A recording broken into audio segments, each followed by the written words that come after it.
भारत ने एक बार फिर चौंकाया सबको अपने स्वदेशी वैक्सीन से। नमस्कार, आप देख रहे हैं जेके न्यूज नेटवर्क और आज की स्पेशल स्टोरी के साथ मैं हूं आपके सामने प्रभा शर्मा।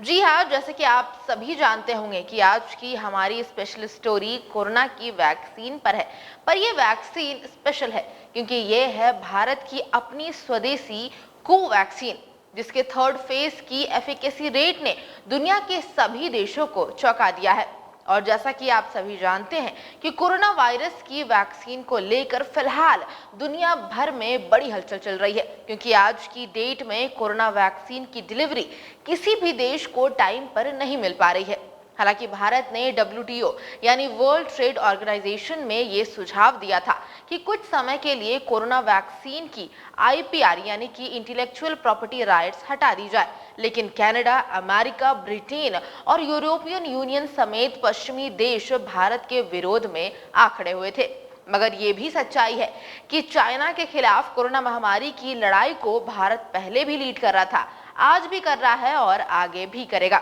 आपको बताते चलूं कि आज के समय में करीब 46 देशों को पूर्ण वैक्सीन की सप्लाई करने के साथ साथ गरीब देशों को कोरोना वायरस फ्री में बांटने के लिए भारत अपने वैक्सीन WHO कोविड-19 प्रोग्राम में भी दे रहा है। लेकिन इन सब में एक चीज जो भारत के पक्ष में शायद नहीं जा रही थी, वो ये है कि भारत जो करोड़ों की संख्या में कोरोना वायरस इन दूसरे देशों में सप्लाई कर रहा है, उसमें भारत की 100% स्वदेशी भारत बायोटेक कोवैक्सीन की संख्या कम थी। जहां आज लगभग सभी देश एस्ट्राजेनेका ऑक्सफोर्ड की कोविशील्ड, जिसको भारत में सीरम इंस्टीट्यूट सप्लाई करता है, वही भारत से खरीद रहे थे। हालांकि कुछ दिन पहले ब्राजील ने भारत की बायोटेक कोवैक्सीन के लिए 2 करोड़ डोज की एक डील भी साइन की थी, लेकिन उसका भी ब्राजील में कड़ा विरोध हो रहा था, क्योंकि भारत ने अपने बायोटेक कोवैक्सीन के थर्ड फेज के रिजल्ट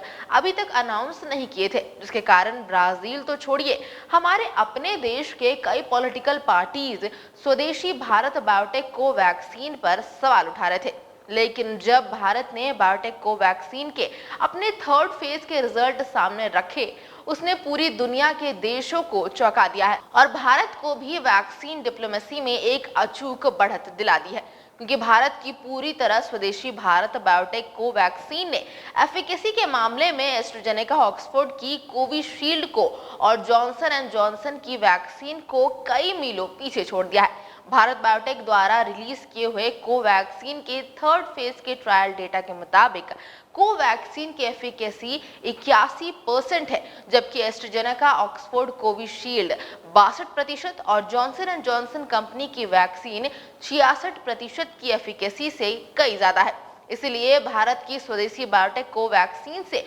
पूरी दुनिया चौंक गई है। पिछले दिन भारत बायोटेक के चेयरमैन और मैनेजिंग डायरेक्टर कृष्णयल्ला ने कहा कि हमारी कोवैक्सीन की काफी आलोचना की जा रही थी और इसकी एफिकेसी पर आशंका और सवाल भी उठाए जा रहे थे, लेकिन मुझे गर्व है कि हमारे 6 रिजल्ट्स का डेटा पूरे 6 पब्लिकेशन में पब्लिक डोमेन में अवेलेबल है, जिसको कोई भी पढ़ सकता है। रिपोर्ट्स में भारत बायोटेक के ट्रायल रिजल्ट में वैक्सीन लगने से 56 दिन में फर्स्ट और सेकंड फेज में 98% एफिकेसी रेट हासिल हुई थी, जबकि थर्ड फेज में एफिकेसी रेट 80% से ज्यादा होना भारत के लिए बहुत ही ज्यादा खुशी की खबर है, क्योंकि कॉस्ट एंड एफिकेसी रेशियो को देखें तो भारत बायोटेक की कोवैक्सीन दुनिया की सबसे सस्ती कोरोना वैक्सीन होने वाली है, जिसको भारत बड़ी मात्रा में एक्सपोर्ट कर सकता है। ऐसे भी भारत में कोरोना वैक्सीन सप्लाई करने का सारा बर्डन